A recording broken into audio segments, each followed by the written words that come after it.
Mbote na biso banso, mbote batata, mbote ba mama, mbote bandeko, mbote baninga. Esali mwa mibu mingi, mwa mikolo muke.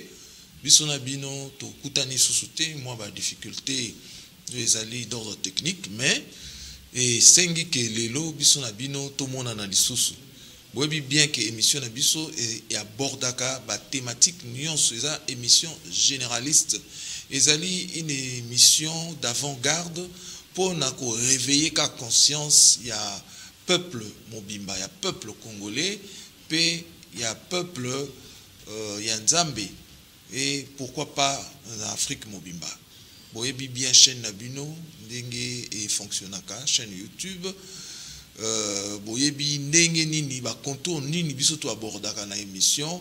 Boyebi eloko nini mouvement nini tout ça la pour nako réveiller peuple ya Afrique mobimba pe.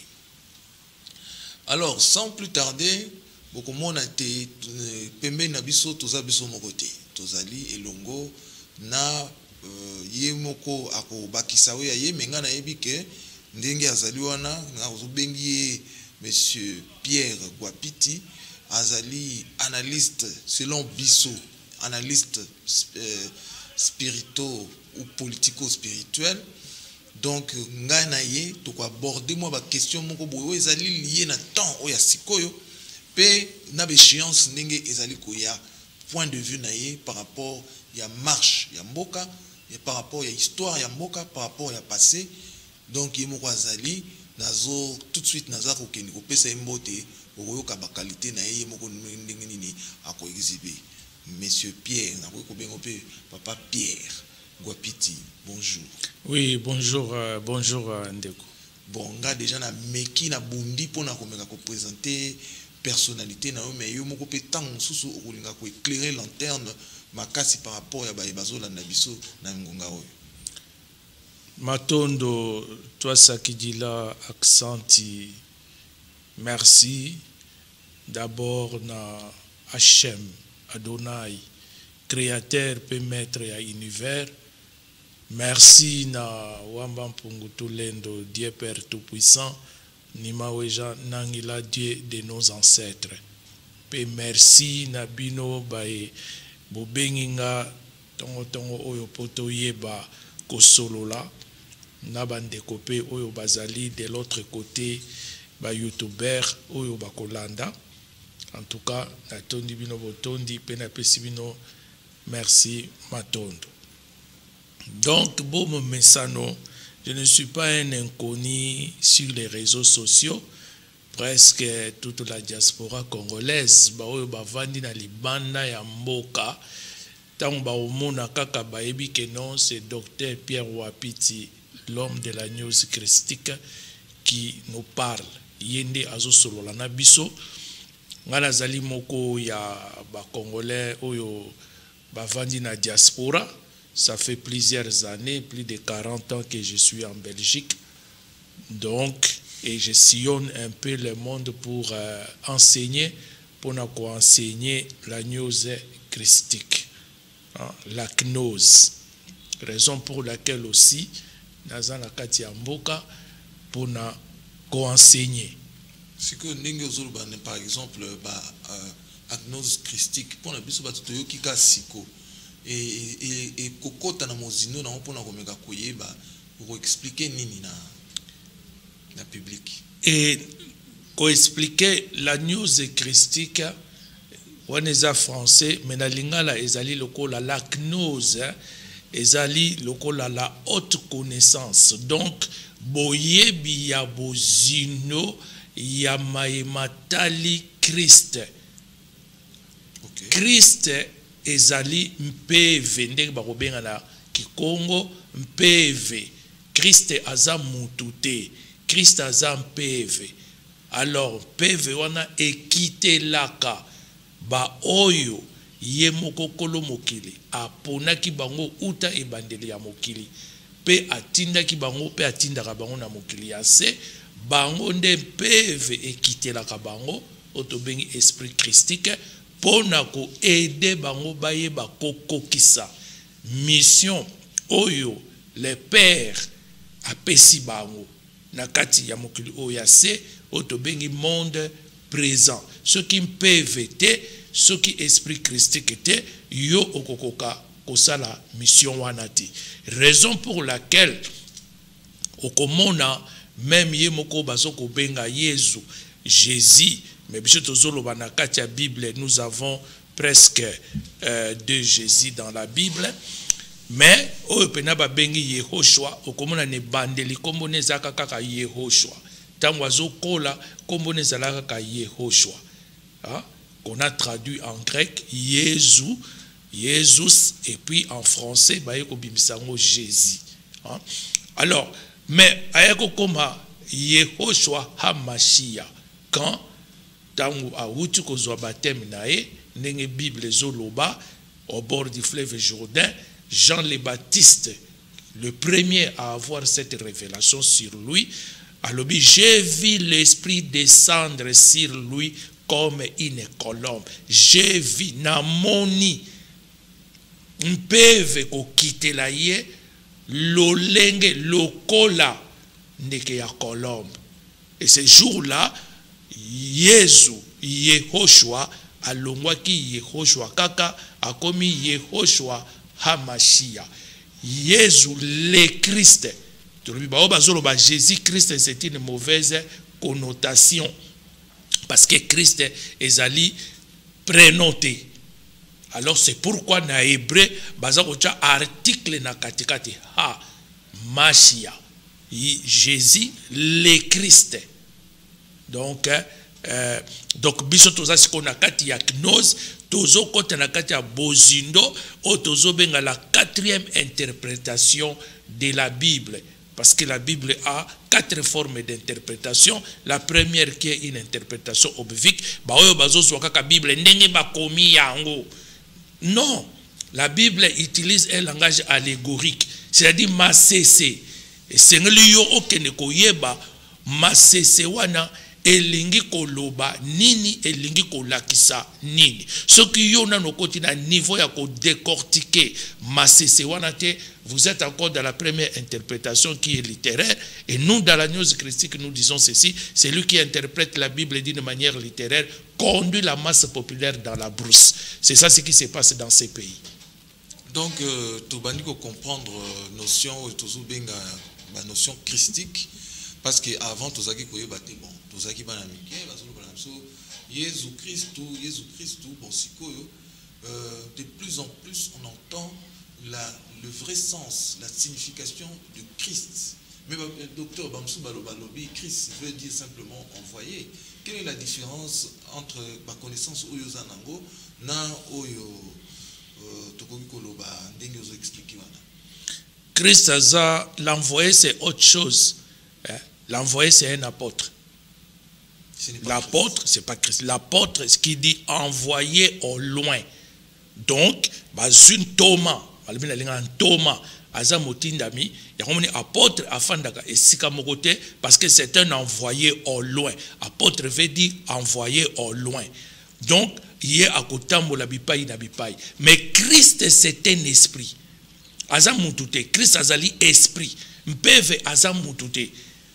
Peve aza mutute. Même na période ya Fomo Kimbangu na 1921, balobaki mpeve e banaki ko kitilae. Tango mpeve banaki ko kitilae, balobi akomaki même ko trembler. Nzoto na ye komaki neti akoti en transe. Pona nini, il y a une force spirituelle. Oye banaki ko kitilae. Cette force là c'est qu'on appelle Christ. C'est ça qu'on appelle Christ. Christique, qui vient du mot Christ, l'esprit révélateur.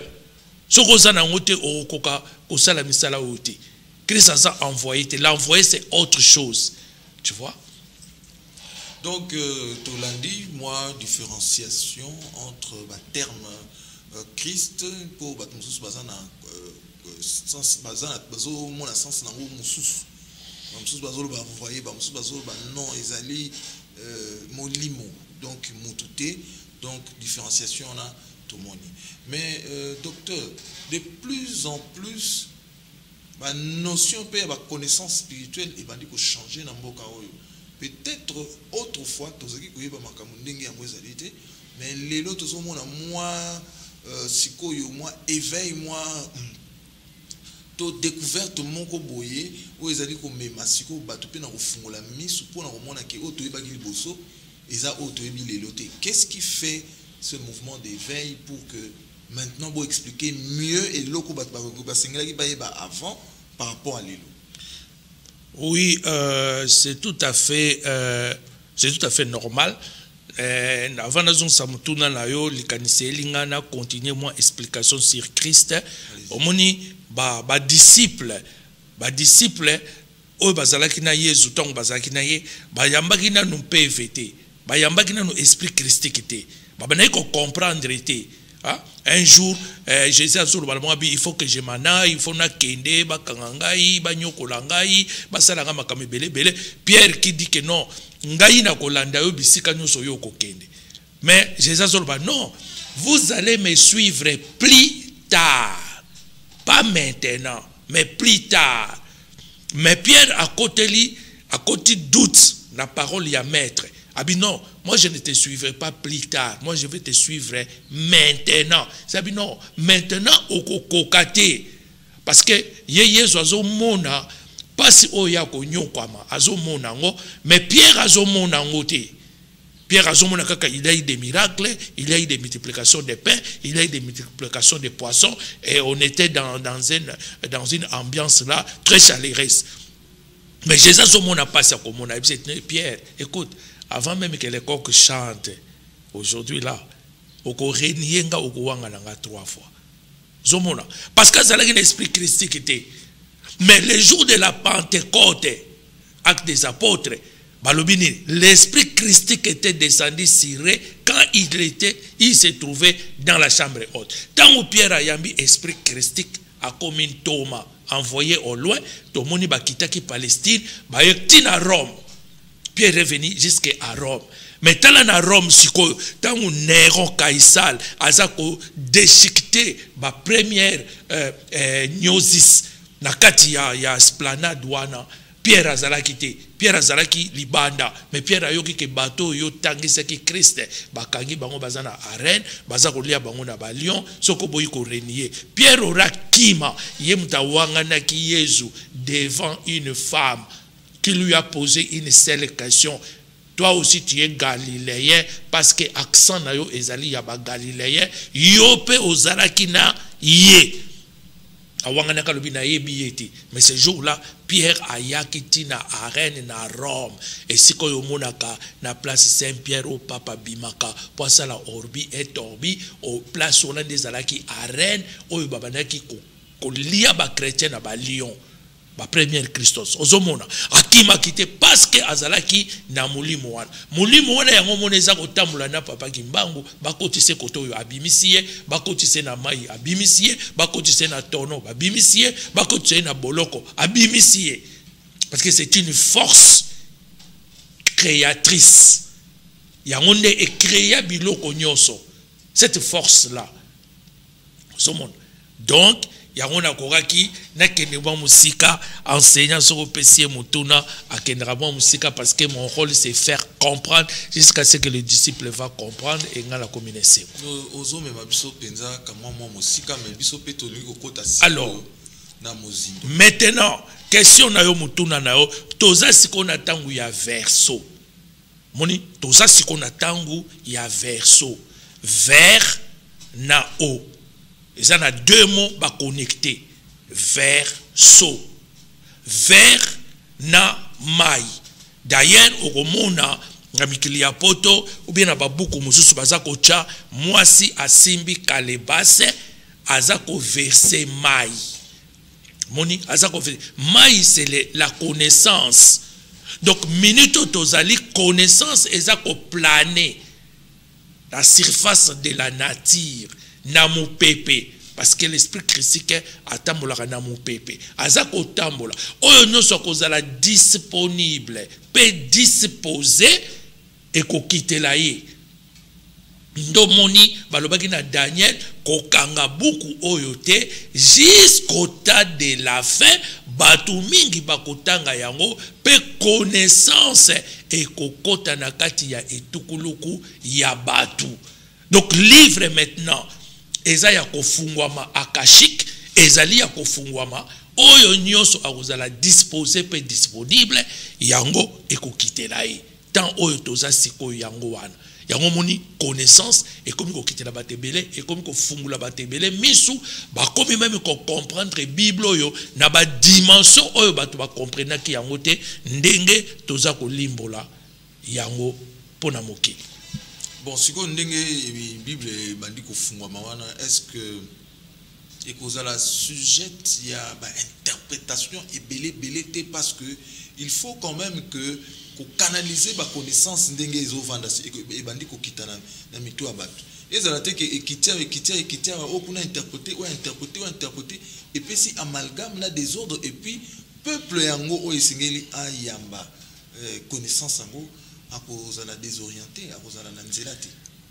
Et omoni même na tangu ya kala ba imposteur bazalaka toujours, même na tangu ya Christ ba imposteur bazalaka. Tangu ba potre babandi musala nazasi bakendaki kofunda bango pa un certain Gamaliel alobaki nabite botika batwana basala misala soki tolobi to bousculer bango, soki tolobi to menacer bango, soki tolobi to boma bango, peut-être tokoki ko boma batu ya Nzambe sans le savoir. Alobi na bango alobi bomonaki Tadé, un imposteur égyptien qui était venu de l'Égypte, bomonaki entraînaki etukuluku ya bato na désert. Mouvement na yesuka ki wapi esuka ki na nzela botika bango basala misala soki ezali ya bonzambe ya mpeve ekokende musika. Donc dans chaque période de l'histoire, dans chaque domaine ba imposteur bazangaka te. Raison pour laquelle omoni Yehoshua Hamashia alobi mes brebis me connaissent, quand ils attendent ma voix ils me suivent. Et ça très important. Mes brebis me connaissent. Bango ba yebi mpeve. Po ba yebi mpeve lelote, ba yebi mpeve uta mokilo ye bombama. Avant que je vienne ici-bas, je vivais quelque part en haut. Jusqu'au jour où le Père avait décidé de son propre autorité, m'envoya ici-bas pour accomplir une certaine mission que je suis en train d'accomplir. Donc, batuna tango bako yoka, mon frère, tango zo lobanga na zo yoka yo, soko zali imposteur na koyeba, nege batondi na kata capitale yo, ils ont implanté les églises dans chaque coin de la rue, qui nous amène rien, qui nous apporte rien, et ne nous apportera rien.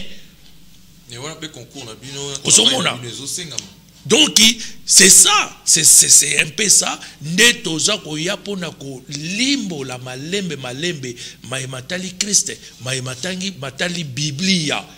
Moni, pourquoi vous ne vous posez pas des questions ici dans votre pays, ici dans cette capitale Kinshasa? Vous avez combien d'églises implantées dans chaque coin de la rue? Quel est le résultat de tout cela?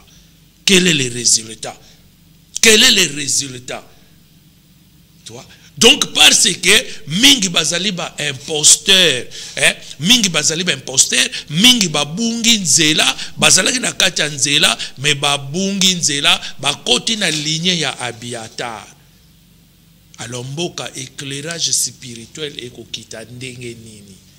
Alors on dit nous sommes dans un pays laïque, mais dans un pays laïque, les politiciens doivent mettre de l'ordre aussi dans chaque domaine. Mais les politiciens mettront de l'ordre dans chaque domaine si eux-mêmes, au milieu d'eux, il y a des conseillers, des faux conseillers spirituels qui se nomment pasteurs, bishops, éparpillés dans toute la capitale congolaise. Mais ils devaient avoir honte regardant les résultats de ce qu'ils sont en train de faire. À un moment, il faut s'arrêter dans la vie pour dire que, oh non, makambo ezo simbate, nazo kende liboso te, nazo tourner à rond. Pour quelle raison? Il ne faut pas aller chercher d'abord la faute chez l'autre. Il faut les chercher en toi-même. Quelles sont les erreurs que j'ai commises? Quelles sont les fautes? Pour que on corrige yango la prochaine fois au kende liboso. Mais awa balingi ko corriger te. Ils veulent demeurer dans les erreurs qu'ils sont en train de commettre. Et comment on avancera? Bon, docteur wana en tout cas ezali musala oyo bino bozwi epai ya molimo po bomeka ko orienter peuple. Mais avant to ya na moi page de déjà to ba fenêtre yo fungoli to lingi to yeba parce que au moins na peuple yango peuple azamoko. Donc ça dit que ceux qui toko injecter connaissance, il faut bazala na unicité ya programme ya boyebi moko. Malgré ndenge lobby ba imposteur ba charlatan ba za ebele. Mais la carte ya peuple tozo mona moi parce que yo expliquer c'est que l'esprit christique toyebi que Yehoshua amashia ndenge yolobi ayaki. Mais awa pe total na continent na biso ya Afrique kimbangu ayaki. Mais okomona parmi ba peuple oyo bazo koloba ke bango pe baza intéressé bani kolanda ba vertu spirituelle ya bato wana mibale ya minene omoni nini bokaboniza mwa mingi. Donc tozo ebate est-ce que to concilier ba enseignement ya Yehoshua Mashiach ndenge nini ya Simon Kimbangu ndenge nini pour que peuple aye ba ko canaliser pe finalement message ezalaka ka moko parce que za molimo. Oui, Matondo, toi ça qui dit là, accenti. Frère, pour développer un peuple, a besoin d'un guide spirituel. A besoin d'un guide spirituel. Un guide spirituel amène un livre. Là où Makamnoso et Kozala consigné l'enseignement qu'il a apporté et que ça l'a consigné quelque part dans un document qu'on appelle un livre. Oye que ça la bibliothèque naï. Bah livre que ça les belé par rapport au sujet traité de son enseignement. Est-ce qu'ici nous avons un maître spirituel, un guide spirituel qui nous a été donné? Est-ce que si nous avons ce guide spirituel, où est-il? Peut-être ignoré. Hein? Tu sais, mon frère, chez moi, dans ma petite bibliothèque, les gens qui viennent chez moi dans la maison du potier, là où on est en train de modeler les gens pour qu'ils deviennent meilleurs. Les maîtres spirituels contemporains, on a un titre et un livre où va consigner tous les maîtres spirituels contemporains que nous avons eu ici-bas dans Mokilio.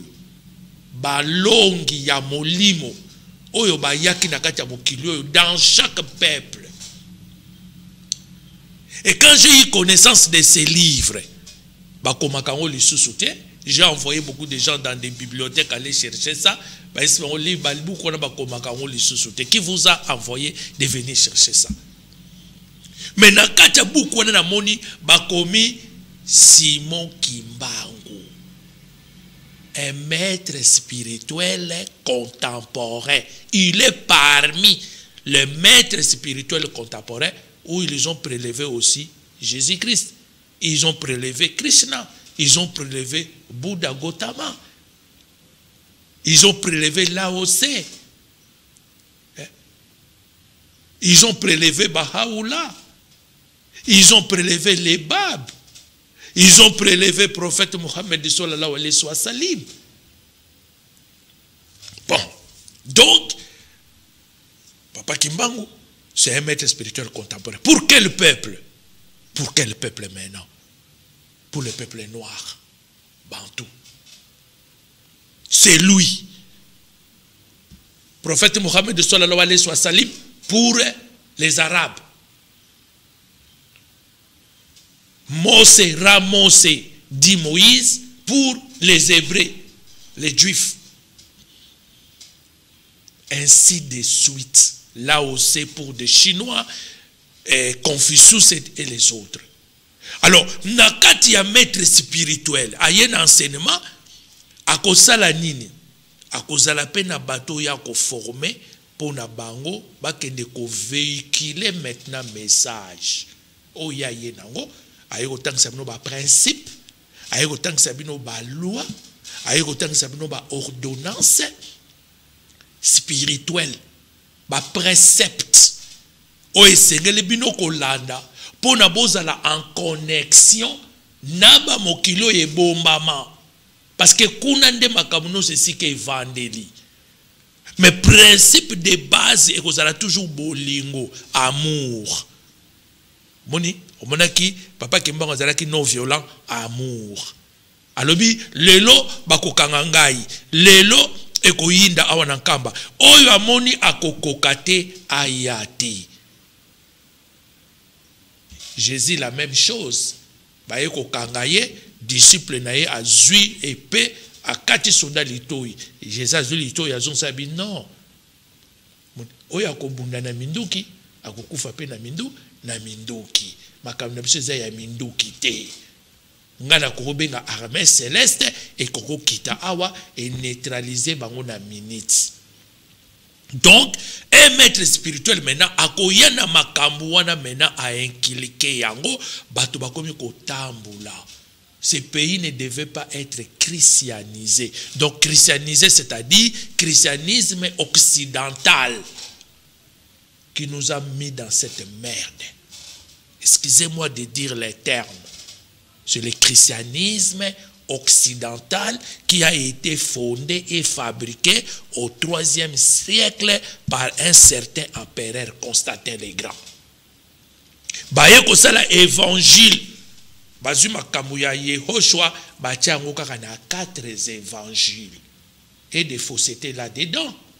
Moi je n'ai pas peur de dire ça. Bolongo la kobanga. Pourquoi bokanga mikaka na kobanga? Et j'ai toujours dit, celui qui voit qu'il est capable de faire un débat avec moi à propos, par rapport à ce que je suis en train de dire, je suis ouvert. Mais depuis 2011, je ne vois personne venir tenir un débat avec moi. Le christianisme occidental qui nous a mis dans cette merde aujourd'hui, il nous a même un faux Jésus qui eux-mêmes avaient fabriqué. Pesi amona biso tolandi et memi biso wapi et memi biso nulle part. Nous devons retourner dans le véritable Christ. C'est pourquoi Paul dit nous sommes dans les véritables. Quand quelqu'un dit moi je suis dans les véritables, c'est-à-dire quelque part il y a un faux. Donc yangowana. Alors maintenant le maître spirituel tanwaye aye libino la loi mibeko. Tokoki kotambola te sans mibeko. L'anarchie n'est nazo monawa n'est nazo monabi bon code de la route oya biso volant doit être à gauche priorité à droite bon bah quand si ba véhicule volant à droite priorité à gauche les autres volants à droite à gauche priorité à droite où allons-nous tous au wapi bon maintenant à cas d'un accident grave comment les juges va juger cette affaire? Il va juger par rapport à quel droit, par rapport à quel code de la route. Code anglaise? Namuna gango bizarre. Juge akosambisa makambo yo ndenge nini. Bon, dans tout ça, il va condamner qui? Il va condamner l'État. Parce que Moutazaki na volant à droite à lobby, na kizisa qui est du côté gauche, bake batutiye à Koufi. Parce qu'il y a un volant à droite, un taxi, il faut qu'il y ait à côté gauche. Moutakoufi. Mais tant qu'on condamne le chauffeur doit porter l'État plainte. Que non, mais l'État peut ça qu'il a droit à volant à droite, à rouler, après ça qu'il y a immatriculation, après ça qu'il y a mécanismes sont nécessaires pour travailler, sachant très bien que nous avons un volant à droite. Est-ce qu'ils ont amendé les codes de la route? Non. Donc c'est ça les désordres. Mibeko ce que zalité et créer des ordres et les piétons et les véhicules. Bazotambo le sikamoko. Mais quand d'accident, qui aura tort, qui aura raison? Qui devait mettre de l'ordre? C'est l'État. Alors quand il y a les désordres, c'est l'anarchie. Quand il y a l'anarchie, tout est catastrophique. Donc, docteur Pierre, namoni mwangonga pe ebandi koke na kokita moke, mais auto sentir que matière eza nanu. Donc, ce qui est technique à rebondir la biso, peut-être prochainement, tozonga lisusu. Mais pour toi qui ne mangue un peu, to chuter que moi qui toko, ndenge ozoloba anarchie ou na désordre. Na yebi na se référer na lingala moko ebimaka mingi na mboka oyo. Na yebi te soko so ozo attend ya koyoka ngo pe ya ko analyser yango. Babi problème ya mboka oyo ezali spirituel. Or, on sait que tous en la politique, tous en économie, tous en la sociale, tous en la médecine, mais bah, lobby, rien de tout ça. Le problème est à Congo et à spirituel. Est-ce que vous avez d'avis? Est-ce que vous avez d'avis? Est-ce que vous avez un point de vue non mususu? Pe vous avez la solution et que ailleurs autre que parole ou que problème à Congo est tout à fait spirituel. Oui. Matondo, toi ce qui dit là, accenti, merci. Problème est spirituel. Beaucoup problème est spirituel. Naïbisa Batuna Lobby, Adam Kademond, la dame primordiale était au 3e ciel, pas ici en bas. Tant que Soumou qui a BBC, tu es bien à BBC là qui, et peut-être l'autre fois j'aurai le temps de l'expliquer, selon la gnose, selon la gnose christique. Akweyaki et ça là qui tourbillon aeko kweya na se. Mais nous devons chercher tant où il y a le roi que le kola kweyaki na se akweyela ki place nini akweyela ki na direction nini akweyela ki na mabele nini akweyela ki awa na mabele oyo bazobenga Congo. Placié à Koyelaki. Donc, longwa likolo, et ça, le avion, et ça, li crash. Babi, ça, là, qui crash likolo, ya océan, ou likolo, ya désert. Bakocha, ba satellite, ba yé, ba emplacement. Pour ba kene ko luka ba débris, ba kene ko luka boîte noire, pour ba kene ko yé, ba avion, et ça, là, qui crash. Pourquoi? Tant où il y a longwe na likolo, na niveau, ya 3e ciel. A Kitina se awabon a commis miniature corps naye a zoar et kimiye corps ya lumière o ezala qui ko permettre ye akutana kana ba être céleste ba sololaka. La Bible dit ça. Chaque soir Dieu venait pour parler avec Adam. Adam o ya mutute Adam Kademond primordial. Maintenant Pedro a komaki miniature, a commis miniature, a commis mukendeke tozalaka boy ombre baye ko formuler njoto wapi awa na mabele oyo tango ba tracer ba bengi yango Congo. Parce que Adam obazobenga Adam to ko analyser le premier homme awa. Raison pour laquelle ozomo na mokolo mususu fumwa longo Papa Diangenda Nkutima de rese mémoire. Ah oui, baki. Asengi na bakimbangi sabi bola tasaki to senga bolimbisi na lisumu ya Adam na Ève. Est-ce que les gens avaient compris cela? Est-ce que les gens avaient compris? Na centre d'accueil balata kasaki bavandaka na mabele pona kosenga bolimbisa parce que ça a été commis ici dans cette terre qu'on appelle Congo. Donc wana nde likambo ya Congo yangwana spirituel. Likambo ya mboka za spirituel. Ce qui était mon frère Bakopotanati. Mobutu est mauvais. Mobutu mauvais. Regardez ce qu'il a fait. Oh, il a tué les étudiants. Oh, ils ont chassé Mobutu le 17 mai 97. Mobutu Akeya Lobi, après moi c'est le chaos.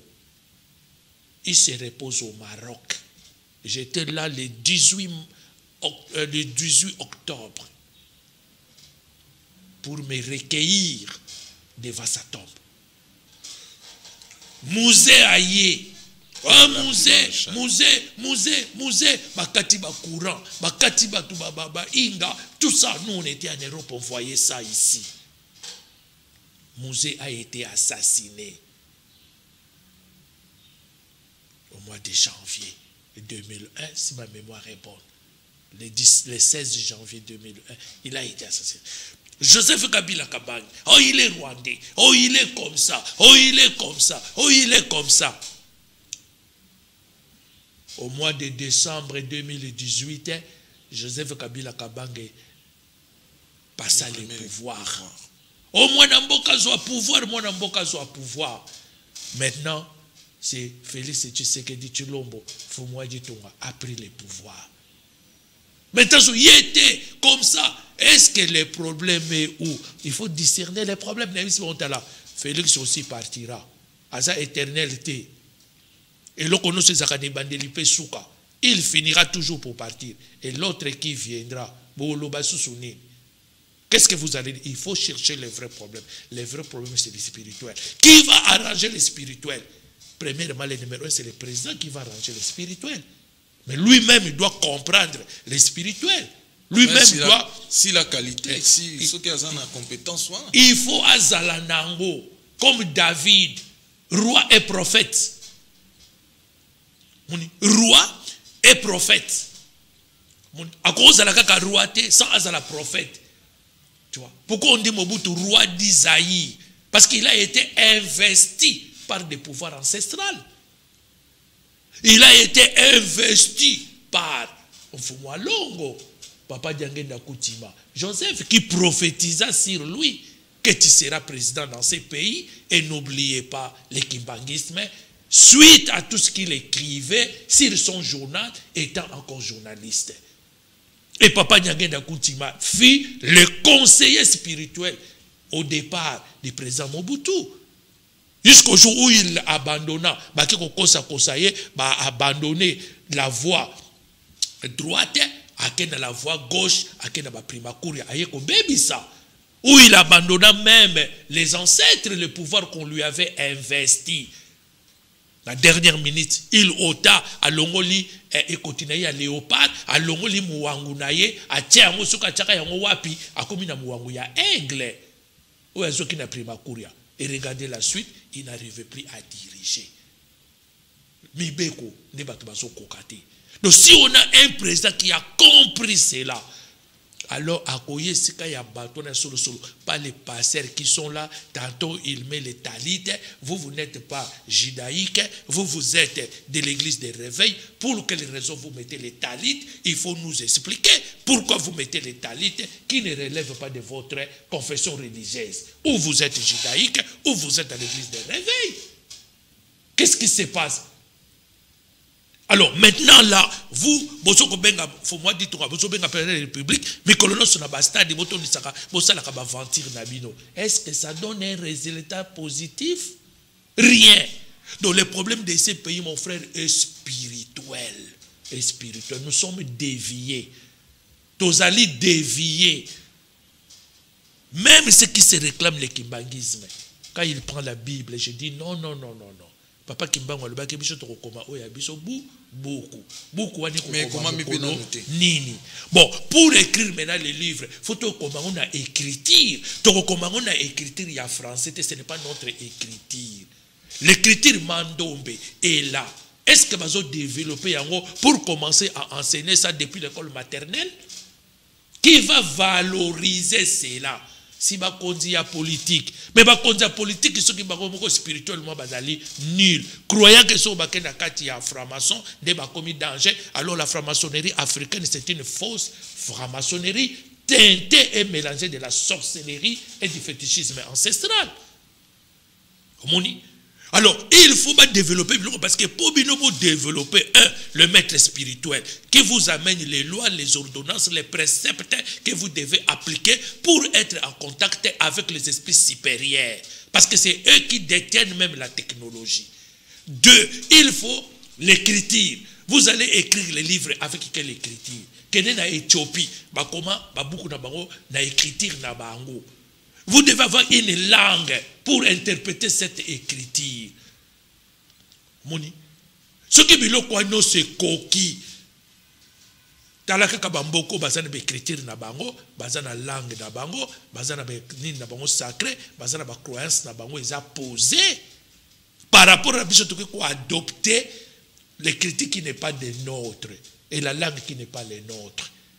Tala ndenge bazolo bango kitoko, bazo salela ngo même lolendo soka yebi ko loba français malamu. Est-ce que français ngo ezobongisa mboka, ezobongisa nango mboka te, ya unga na benga ngo ba français ya pamba pamba. Docteur Pierre Guapiti, en tout cas, au dindisi biso na kati ya nzungu moko boye, o to satanda ki kutu penza to kota te to bandi ko fungola misu. Bon, lokwa ngonga sengonga to komi na biso ko ke na suka. Donc mais to sentir nécessité wana ke o koki pe ko zongela biso soki olingi pour na ko éclairer encore plus lanterne ya bana Congo po en tout cas amalgame na anarchie ndingolobi ezali compréhension ezate mais plus beaucoup expliquer plus beaucoup fungola batu misu po bayeba makambo oyo ezali non moni que peuple a robunga te faut pe quelque part ezali bino parce que au départ bino pe bo serna ki message te et peuple abunga ki mingi bon sikoyo na manso yo lobi to senga kaka est-ce que moi résumé moké pour to kabwana le mokola lelo bon mokolo to robongisa lisusu to zongi pour to solo lisusu en profondeur to sali continuité donc ndenge nini to koki vraiment ko sala moi rappel moi résumé na makambo lobby pour peuple ayeba étape nini ya ko suivre o nyonso na lobby tala étape o etikali yango to sala boye to kende na boye po ba fungola pe miso malobo mboka yo matondo to sakidi l'accenti merci eloko nyonso ezalaka ne bandeli pe suka eloko moko te ezalaka éternel. Tout ce que nous voyons, tout ce qui est visible est appelé un jour à disparaître et tout ce qui est invisible reste éternel. Eloko nyonso tomona ekobunga impere kenda wapi ebunga omoni donc problème toza lango mon frère pouvoir faut ezonga na ba acquis des droits. So autant histoire il y a 12 tribus d'Israël, chaque tribu avait son rôle. Chaque tribu avait son rôle. Comme les tribus de Juda, Hachem Alobi, Adonai, Barua, bako bandoko uta kaka na tribu de Juda. Bako uta na tribu de Benjamin te, bako bandoko uta na tribu de Juda. Kuna ne place Barua, bako bandako bibila. Accueilli à une tribu sacerdotale, place ba prêtre, bako bandako bima. Place ba chantre, bako bandako bima. Place ba combattant, oyo keso boye ko tumula peuple wana, oyo ba bandako bunda po bango bako investir bango na makasi wana. Awa désordre et koti. Moni désordre wana et koti, bato bazo ba soute qui est qui va faire quoi. So otali na ba tribu na biso komona, bazana ba spécialité na bango. Chaque peuple a une spécialité naïe. Nous sommes composés de plusieurs peuples que le roi Léopold avait fusionné. Avant, l'empire Lunda était, l'empire Luba était, l'empire Luba était, l'empire Kuba et l'empire Congo aussi. Et Zalaki. Donc, la royauté était l'empire Congo. Et c'est là qui va bimer la kakuna. Et la spiritualité. Ce que tu as dit,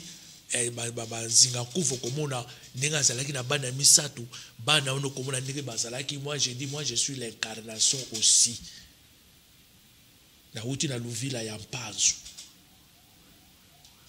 Quoique aujourd'hui je suis né au Kassai et tout ça, mais avant j'étais dans les tribus, dans les Louvis là des Panzu. Bayebi, ba Louvis les alaki, Zinga, Panzu, tout ça. Moutouna Moutaza a un rôle. Maintenant, il faut que les Congo puissent récupérer leur pouvoir. Ceux qui vont récupérer yango, local la base très spirituel. D'ailleurs, moni Fomokimba abimili wapi. Abimili pa na bango. Abimili pa na bango. Maman qui pas vite abimila ki wapi. Abimila ki pa na bango. Quoique il est Musuku. Maman qui pas vite était Musuku. Mais tous étaient nakati mbanza Congo. À l'effondrement de l'empire, bato babibi babandi ko kita, babandi ko panzana, babandi ko panzana, babandi ko panzana, ba oyo bake ba fondé koto ti basuku ba otaki kuna ba yeko koma na oyo babengi na Grand Bandundu. Maintenant, ba récupérer, il faut maintenant travailler, non? Il faut maintenant travailler. Yango na lobaka le ba Congo doivent quitter leur hypocrisie. Mais baza peuple royal. Baza peuple. Comment on a bisaleli na bango? Comment on a évangélisé na bango, comment on a esaleli na bango, baka très calme. L'homme du pouvoir doit être calme. Azalaka agité, azalaka discret. Moni, biloko wana nyonso esengeli ezonga na nzela. Alors c'est un travail qu'on doit faire, mon frère, pour que nous voyons les jours meilleurs. L'air batona bakoya, bazuna no Congo. On a lettre K. Depuis 2011, j'ai commencé à dire ça. Parce que c'est la lettre C. Nakatia, 22 lettres sacrées que H.M. avait utilisées pour créer le monde. La lettre C n'existait pas. Raison pour laquelle le monde de la Bible, c'est Caïn, inconnu. C, ça veut dire inconnu. Alors, tant qu'on a inconnu, c'est pourquoi j'ai dit c'est un pays fantôme qui fait semblant d'exister, alors qu'en réalité, ça n'existait pas. À cause de ça, la lettre K, ça, ça symbolise quoi cette lettre? Et le président Mobutu avait compris cela quand il était investi par des pouvoirs ancestraux. Alors, on a qui Congo, Ache Zaïre. Zaïm, Z.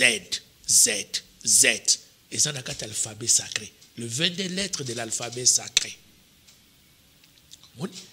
Donc c'est ça. Alors leur travail spirituel, parce que tête est commis spirituel, les dirigeants, les ministres sont commis spirituel. Babimi na katia ba franc-maçonnerie wana ya lokuta ba kotisa bango.